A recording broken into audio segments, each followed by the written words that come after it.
Bismillahirrahmanirrahim. Assalamualaikum warahmatullahi wabarakatuh. Senang sekali berjumpa hari ini. Kita seperti biasa kita akan berbagi dan saling berbagi inspirasi. Nah, inspirasi kali ini kita akan mencoba membahas salah satu topik yang mungkin tidak asing di telinga kita, tapi ini menjadi sorotan atau menjadi pertanyaan banyak orang biasanya. Nah, terutama di kalangan kita sebagai umat Islam itu yang mempermasalahkan atau mempertanyakan terkait dengan kelemahan secara pribadi terkait dengan membaca Al-Quran. Sedangkan Al-Quran sendiri itu adalah merupakan pedoman gitu umat Islam, satu kitab suci yang dipercayai dan digunakan oleh umat Islam secara umumnya gitu ya.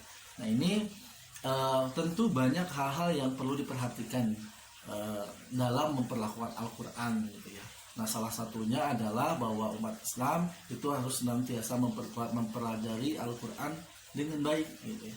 Namun banyak orang yang sebagian orang yang mengalami kesulitan atau yang mengalami kelemahan atau dia merasa bahwa baca Al-Qur'annya tuh lemah begitu. Artinya takut salah, sedangkan kalau salah di dalam membaca Al-Quran itu berimplikasi pada pemaknaan Al-Quran, sehingga orang-orang atau sebagian kaum muslimin yang merasa dirinya punya kelemahan di dalam membaca Al-Quran itu memutuskan diri untuk berhenti membaca Al-Quran. Nah, ini menjadi salah satu menurut pandangan saya ini menjadi salah satu keputusan yang salah gitu. Ketika kita punya kelemahan tapi kita malah meninggalkan sebuah kewajiban gitu.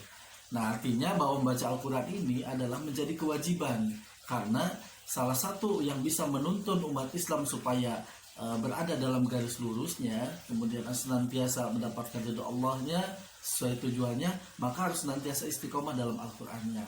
Nah, tentu tidak ada orang yang senantiasa baru belajar langsung pasti begitu. Perlu proses dan perlu tahapan, perlu waktu. Oleh karena itu jangan pernah bosan untuk belajar gitu ya. Nah, hari ini saya akan mencoba berbagi tips gitu bagaimana cara gitu ya memperbaiki bacaan Al-Quran supaya bacaan Al-Quran kita ini menjadi lancar gitu ya. Nah, saya mungkin menyampaikan untuk perbaikan ini itu bermula dari yang pertama dulu, yaitu tentang memperbaiki pola. Nah, pola dalam membaca Al-Quran.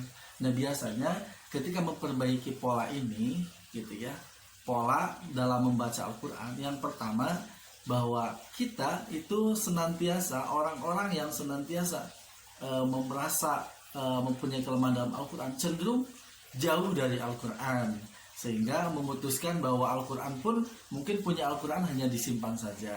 Nah, mungkin tips yang pertama, kita harus mulai dulu mengambil Al-Quran kembali. Kemudian Al-Quran yang sudah berdebu di meja tertata rapi gitu, mulai dibersihkan kembali gitu ya. Kemudian mulai didekatkan dengan diri kita bahwa Al-Quran ini adalah menjadi sebuah kewajiban dan kebutuhan untuk kita.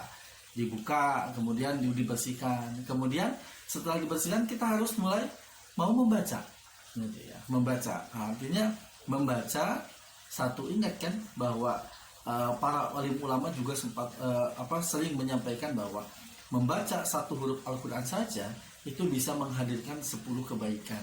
Nah, itu harus menjadi motivasi untuk diri kita. Walaupun yang pertama kita tidak boleh orientasi pertama untuk mendapatkan pahalanya. Yang penting kita adalah orientasi tentang perbaikannya. Nah, setelah setelah kita menghadirkan dan memiliki Al-Quran, maka kita harus mulai membaca. Nah, dalam membaca ini gitu ada 3 hal yang perlu kita perhatikan. Yang pertama adalah kita harus tartil gitu, harus pelan-pelan, tenang. Nah, intinya di dalam membaca Al-Quran itu harus tenang, harus pelan, tidak boleh cepat-cepat begitu.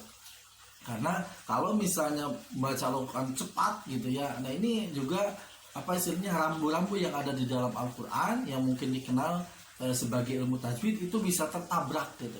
Nah, kalau tertabrak semua ya ini yang disebut dengan nanti akan menyimpang, akan ada makna yang menyimpang dari teksnya gitu ya. Oleh karena itu dituntut bahwa yang pertama yang harus kita lakukan adalah kita harus membaca secara perlahan gitu ya. Perlahan-perlahan gitu ya. Pertama, Bismillahirrahmanirrahim. Tidak usah Bismillahirrahmanirrahim. Itu apa istilahnya? Itu akan apa istilahnya? Itu biasanya yang pola membaca yang seperti itu biasanya malah menghilangkan rasa begitu ya. Oleh karena itu kita harus membaca secara pelan-pelan seperti halnya disebutkan dalam Quran surat Al-Muzammil ayat 4 itu warattil Qur'ana tartila. Dan di situ bahwa bacalah Al-Qur'an itu secara tahtil gitu ya, secara baik, secara pelan-pelan, perlahan-lahan lah maksudnya. Karena perlahan-lahan ini akan menghindarkan kita, akan mengurangi resiko kesalahan kita dalam membaca Al-Qur'an. Nah, kemudian yang kedua, selain pelan-pelan, itu yang kedua yang harus kita lakukan adalah kita harus membaca dengan tenang. Jadi hati kita ini harus senantiasa dalam keadaan tenang, gitu, membaca Al-Quran. Jadi walaupun tadi bahwa Al-Quran itu akan memberikan ketenangan, nah kalau hati kita tidak tenang ketika membaca Al-Quran, itu malah tidak memberikan efek ketenangan untuk diri kita. Jadi harus perlahan, maksudnya ketika perlahan, tenang. Jadi kita akan tahu huruf per huruf apa yang kita baca, kata per kata apa yang kita baca. Nah itu. Nah kemudian yang ketiga, itu tips apa yang harus dilakukan adalah yaitu rutin. Jadi baca Qur'annya selain tadi sudah mulai baca, kemudian perlahan-lahan, kemudian tenang. Nah yang ketiga itu harus rutin. Jadi bagaimana bisa kita bisa membaca Al-Quran dengan baik? Kita mau membaca Al-Quran dengan baik, begitulah istilahnya, ingin memperbaiki pola baca Quran. Loh, kita baca Qurannya juga tidak begitu, atau jarang, ya nggak akan ada yang seperti itu gitu ya. Bahkan apa istilahnya, berlatih itu harus lebih sering daripada bertanding ya, ibaratkan begitu. Kalau dalam konotasi pertandingan mungkin berlatihnya bisa sampai 100 kali, tapi pertandingan hanya 1 kali. Nah ini yang harus dilakukan dalam Al-Quran pun seperti itu. Jadi harus rutin bacanya gitu ya, rutin bacanya sering, tiap hari gitu ya, tiap hari baca. Maka nanti kemudahan atau misalnya perbaikan yang kita lakukan, perbaikan di dalam baca Al-Quran itu akan dengan sendirinya akan menjadi lebih baik begitu ya. Karena kita setiap hari membaca gitu. Nah, membaca dari mulai misalnya kita mulai dari sekarang dirutinkan untuk membaca Al-Quran itu misalnya setiap 1 hari itu 1 ayat misalnya, atau misalnya itu mah misalnya kalau 1 ayat mah terlalu sedikit, misalnya 1 hari 1 halaman. Nah itu lebih bagus juga misalnya gitu ya. Jadi itu harus rutin tapi dibaca, walaupun banyak salah. Orang-orang sedang belajar itu bahkan di dalam para ulama sering menyampaikan gitu ya, hadis-hadis tentang membaca Al-Quran, bahwa barang siapa yang membaca Al-Quran tapi dia terbata-bata, maka dia mendapat 1 kebaikan begitu ya. Atau misalnya ketika dia tetap mendapatkan pahala, artinya dia pahala niat ingin perbaiki itu udah mendapatkan kebaikan.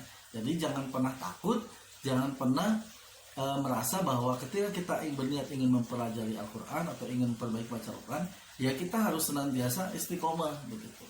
Jadi perbaikilah itu polanya begitu ya.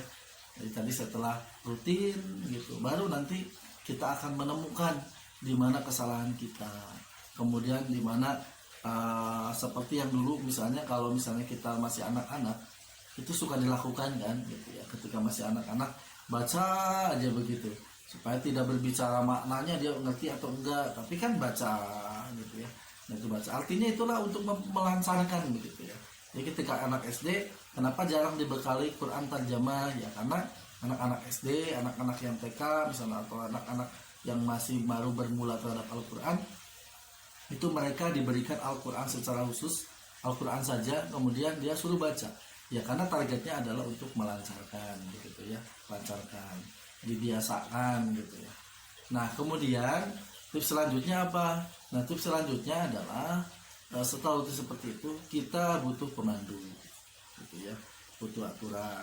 Nah hal yang paling sederhana adalah pemandu yang paling sederhana. Kalau kita tidak berguru kepada orang lain, maka kita harus menghadirkan bacaan terbaik, gitu ya.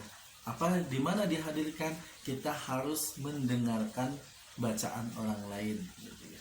Kalau kita tidak mendengarkan secara langsung, boleh kita mendengarkan menggunakan headset atau mendengarkan dari YouTube atau misalnya dari audio. Atau ketika orang misalnya ada yang memutar Al-Quran, itu harus sering mendengarkan. Nah, semakin kita sering mendengarkan, maka kita akan terpeka, telinga kita akan peka, dan itu akan masuk ke memori kepala kita, sehingga nanti akan tertanam di dalam diri kita bahwa oh bacaan Al-Fatihah misalnya, kita mau berlatih bacaan Al-Fatihah. Nah maka ketika Al-Quran dibuka surat Al-Fatihah, nah kemudian kita bunyikan atau kita dengarkan bacaan Al-Quran surat Al-Fatihah. Entah siapa yang baca yang menurut kita enak untuk didengar atau yang baik bacaannya. Itu banyak sekali, silahkan didengarkan. Nah baru setelah didengarkan kita ikuti gitu ya, ikuti. Oh begini ya cara membacanya. Kita lihat, dengarkan, mendengarkan, lihat. Oh begini caranya. Bismillahirrahmanirrahim. Misalnya di mana harus panjang, di mana harus pendek, kemudian di mana ini hanya besar atau hanya kecil. Nah, itulah paling intinya itu dulu lah, di mana harus panjang, di mana harus pendek. Itu akan terdengar kalau kita sering mendengarkan Al-Quran. Lebih jauh lagi nanti kalau kita sering mendengarkan Al-Quran seperti itu, maka istilahnya bacaan kita juga bukan hanya lancar, tapi bisa jadi bagus begitu ya, karena sering mendengar orang gitu, atau mendengar bacaan orang lain gitu. Juga nanti kita coba baca sendiri. Nah kita akan melihat sejauh mana bacaan kita saat ini, kemudian dibandingkan dengan bacaan orang lain. Itu membandingkan, oh saya masih salah bacaannya di sini, oh saya masih salah di sini terlalu panjang, oh saya di sini biasanya nggak panjang. Nah ini bisa cukup membantu gitu ya buat teman-teman yang memang merasa hari ini agak kesulitan gitu ya untuk mendapatkan tutor, misalnya tutor untuk mengaji tidak dapat dengan keterbatasan orang, juga keterbatasan waktu misalnya ya, apalagi orang-orang yang sibuk bekerja. Hari ini misalnya ya kita bisa menghadirkan pola seperti itu. Nah, nanti biasanya jadi kalau misalnya kita sudah mulai rutin mendengarkan, kemudian kita rutin untuk perbaiki bacaan Al-Quran kita, maka dalam waktu dekat bacaan Al-Quran kita akan semakin baik. Kita akan juga sedikit sudah mulai terhindar dari kesalahan membaca, kemudian ketakutan salah dalam membaca, karena kita sering menggunakan pola itu. Kita sudah mulai memperbaiki pola itu, sudah mulai sering mendengarkan orang mengaji, kemudian diaplikasikan dalam ngaji kita gitu. Nah ini paling tiga teman-teman bisa menggunakan opsi itu. Mudah-mudahan opsi-opsi yang disampaikan tadi itu bisa dapat menjadikan inspirasi buat teman-teman, bagi teman-teman yang saat ini masih memutuskan diri. Ketika mendapatkan bagi teman-teman yang saat ini yang masih memutuskan diri untuk berhenti membaca Al-Quran, ketika teman-teman punya kelemahan dalam sisi baca Al-Quran. Nah bukan solusi yang tepat ketika kita memutuskan untuk berhenti membaca Al-Quran karena menghindari kita salah membaca Al-Quran. Tapi seyogianya yang harus kita lakukan adalah kalau kita merasa punya kelemahan di dalam membaca Al-Quran, punya kekurangan di dalam membaca Al-Quran, maka kita harus segera untuk memperbaikinya, kemudian menutupi kekurangan tersebut dengan cara kita mulai belajar kembali. Sering membaca, kemudian sering mendengar, dan rutinkan setiap hari kita untuk membaca Al-Quran. Niscaya nanti Allah akan memberikan hidayah yang terbaik untuk kita, dan Allah akan membalas apapun yang kita lakukan. Sebaik-baik orang adalah orang yang mau berusaha dan mau belajar. Jangan pernah berhenti untuk berusaha dan tetap semangat untuk senantiasa belajar. Demikian itu yang bisa saya sampaikan. Semoga teman-teman terinspirasi. Terima kasih. Assalamualaikum warahmatullahi wabarakatuh.